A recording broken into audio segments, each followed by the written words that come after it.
Hola, soy el doctor Marco Vinicio Maña Ramírez, especialista en medicina de emergencias. Trabajo en el hospital Dr. Rafael Ángel Calderón Guardia, en San José de Costa Rica. Vamos a hablar de un tema que, si bien no es tan frecuente su consulta, sí es importante realizar un buen diagnóstico debido a que puede causar problemas con la parte tanto sexual como eh, o provocar trastornos en la rutina de la vida diaria de los hombres, el escroto agudo. Entonces, primero vamos a ir a ver la definición de escroto agudo y se define como edema doloroso del escroto o de su contenido acompañado ya sea de signos locales o de síntomas generales. Entonces, la lista de posibilidades diagnósticas para un paciente con escroto agudo es bastante amplia. Muchas veces es difícil de diferenciarlo, por lo cual la identificación temprana de cada una de las patologías y el manejo hábil es importante, porque esto, como dijimos anteriormente, puede amenazar con la viabilidad testicular y la fertilidad futura del paciente. Entonces, sí es importante identificar temprano las posibles patologías y actuar de manera ágil con respecto a la parte terapéutica. Dentro de las principales se encuentra la torsión testicular, la fasciitis necrosante del periné, que es la enfermedad Fournier, la hernia inguinal encarcelada o estrangulada y el trauma genitourinario. Entonces, las tres más frecuentes se encuentran como primera causa la torsión testicular. También tenemos la epididimitis, que es bastante frecuente, y menos frecuente la torsión del apéndice. Como dijimos, estas son las tres patologías que más se presenta. Más adelante vamos a nombrar otras que también se pueden presentar y que también pueden ser inclusive mortales, como la gangrena de Fournier. Por lo general, hasta el 20% de los casos agudos del escroto pueden ser resultado de otras causas, como hernia inguinal encarcelada o edema escrotal idiopático, entre otros. Es importantísimo en estos pacientes realizar un diagnóstico diferencial, porque dependiendo cuál va a ser la patología que tiene el paciente, así muchos van a requerir de una terapia quirúrgica inmediata y otros más bien de un manejo más conservador. Entonces, por lo general, la patología que siempre hay que descartar en el paciente con escroto agudo, que es la patología que puede provocar más daño en la vulnerabilidad del hombre y puede llegar a producir inclusive pérdida testicular si no se resuelve, es la torsión testicular.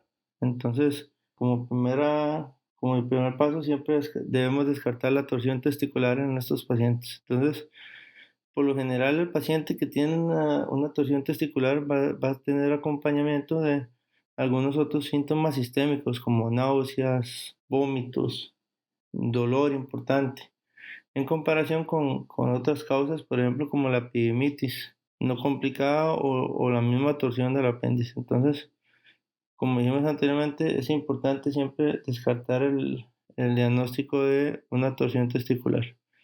Y por lo general, la duración de los síntomas en la torsión testicular va a ser menor con respecto a las otras dos y por lo general va a ser de menos de 12 a 24 horas en comparación, por ejemplo, con la epididimitis.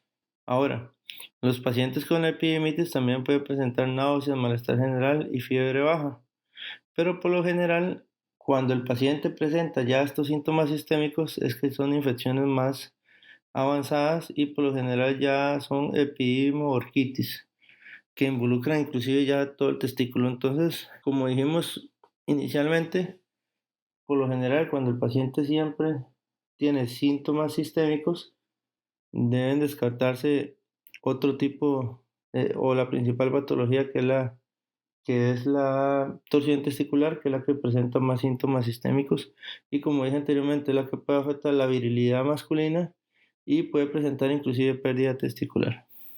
También hay que hacer la distinción entre si el dolor es constante, es progresivo, es intermitente o es tipo cólico, porque esto me puede llevar a hacer el diagnóstico de las diferentes patologías. Por ejemplo, Si el dolor comienza de manera abrupta y severa, debe considerarse una torsión testicular hasta que se demuestre lo contrario. Igual, a veces el paciente puede presentar síntomas urinarios. Por lo general no es muy normal que las causas de dolor escrotal agudos presenten síntomas urinarios, pero sí la epidemitis en particular puede presentarse con problemas urinarios acompañantes como disuria y como urgencia urinaria. Entonces, para hacer una pequeña diferencia de las dos principales patologías que se producen, como dije anteriormente, siempre descartar como primera causa la torsión testicular, que va a ser un dolor generalizado y exquisito de características de inicio agudos. Muchas veces voy a tener una posición alta del testículo y en algunas ocasiones puedo tener alguna ubicación transversa del testículo. Y como dijimos anteriormente, puede presentar ya síntomas sistémicos acompañados. Con respecto a la epididimitis, el paciente va a tener un testículo en posición normal. La parte del epididimo va a ser muchísimo más sensible, o inclusive a veces el testículo a la palpación, o sea, va el paciente a tener la parte del epididimo muy sensible y el testículo a la hora de palpación no va a tener dolor. También otro examen que se puede realizar o otra situación que podemos verificar es el reflejo cremastérico. Recordemos que el reflejo cremastérico se produce al acariciar la parte interna del músculo, del muslo, perdón, y esto lo que hace es que el testículo ipsilateral tenga una contracción del músculo cremaster y con eso se da un ascenso del testículo.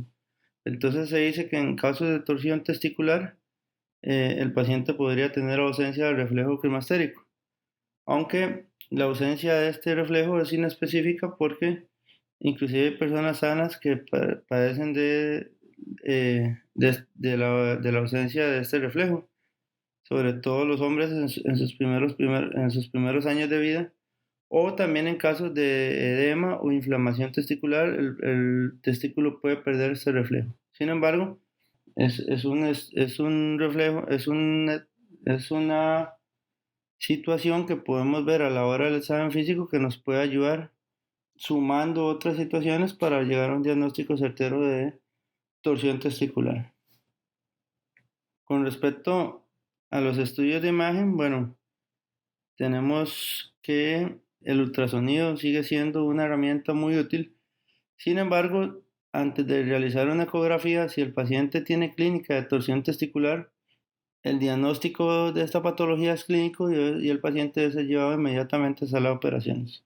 Si tengo datos inespecíficos, bueno, ahí sí vamos a hacer un ultrasonido que me ayude a hacer diagnóstico diferencial. Y por lo general, en el ultrasonido lo que voy a observar es una disminución del flujo testicular. Y cuando se trata de una epidemitis, más bien va a haber aumento del flujo a nivel testicular con un epidimo edematoso.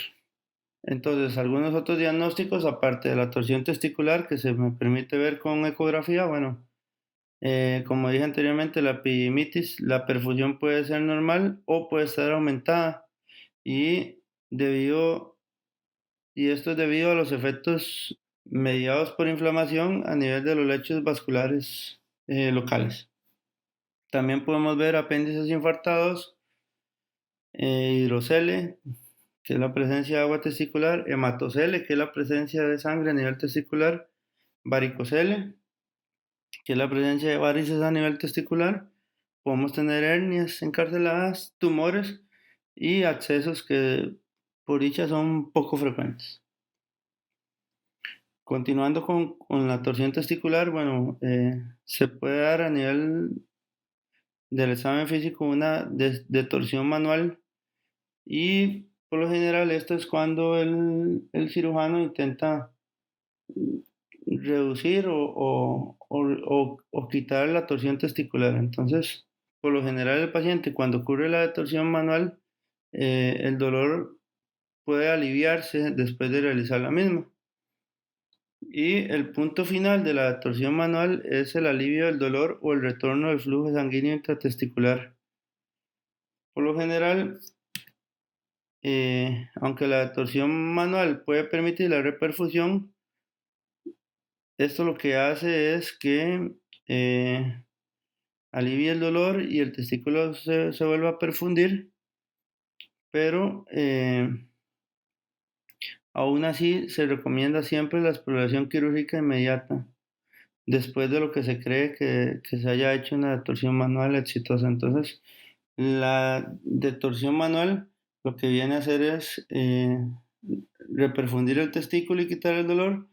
Sin embargo, es importante siempre llevar al paciente a sala de operaciones para poder concluir o quitar totalmente la torsión testicular. Ahora, con respecto a la epididimitis, los antibióticos son la base de la terapia para la misma.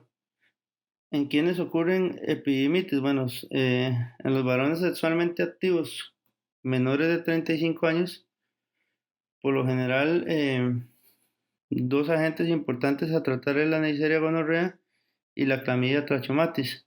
Y en estos pacientes que debemos cubrir estas dos bacterias, es importante, se pueden usar antibióticos como cefalosporina, como la ceftriaxona intramuscular, con una dosis única o inclusive un ciclo oral en los casos menos severos de 10 días de doxiciclina.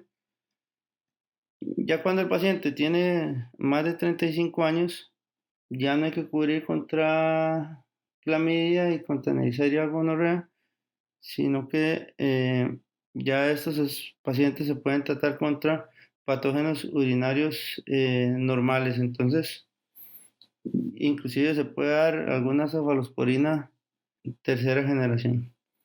También la epididimitis en varones prepúberes se cree que es causado por reflujo de orina estéril hacia el epidemio. Y es importante que estos pacientes no siempre requieren de terapia antibiótica. Va a depender de la evolución que el paciente presente. Otra patología importante de las tres que se producen con más frecuencia es la torsión del apéndice testicular y por lo general ocurre más en pacientes en edad prepúber. Lo que se presenta clínicamente es un aumento del tamaño de las estructuras como resultado de la estimulación hormonal en estos pacientes que están en edad prepúber. Entonces, esto muchas veces hace que el aumento de tamaño pueda provocar un cierto tipo de torsión y con ella la isquemia. Por lo general, la torsión del apéndice es autolimitada y el tratamiento va a incluir alivio del dolor con agentes antiinflamatorios no esteroideos y limitar un poco la actividad física. Por lo general, la degeneración del apéndice ya necrótico e infartado va a ocurrir en 1 o 2 semanas. Entonces ya vimos las tres principales patologías que se presentan, la torsión testicular, la epididimitis y la torsión del apéndice. Sin embargo, a pesar de que estas son las tres más frecuentes, existen otras patologías que también son importantes y pueden causar inclusive hasta la pérdida de la vida del paciente. Dentro de ellas está la gangrena de Fournier, que es una infección bastante severa que inclusive tiene una alta mortalidad. Entonces, ¿en qué consiste la gangrena de Fournier? Bueno, consiste en un proceso de celulitis o un proceso infeccioso en la piel del pubis. Entonces, o en el área genital. Entonces, por lo general, los pacientes con este proceso infeccioso van a requerir de un procedimiento quirúrgico temprano y de la administración de antibióticos de amplio espectro de manera temprana. Por lo general, debe ser terapia intravenosa contra bacterias gram positivas, gram negativas y anaerobias. Muchas veces los pacientes con gangrena de Fournier pueden llegar inclusive a hacer shock séptico y morir, por lo cual la intervención temprana en estos pacientes y el diagnóstico certero es importantísimo. Entonces, como dije anteriormente, ¿de qué se trata la gangrena de Fournier? Bueno, es un proceso o una infección de tejido blando, tanto a nivel del pubis como del área genital. También tenemos la hernia inguinal encarcelada, que la mayoría de las veces se debe a la presencia de intestino a nivel del testículo y muchas veces esto hace, dependiendo del anillo herniario, que se pueda estrangular el intestino e isquemizarse. Entonces, esto muchas veces puede producir isquemia a nivel intestinal y esto sí representa una emergencia quirúrgica.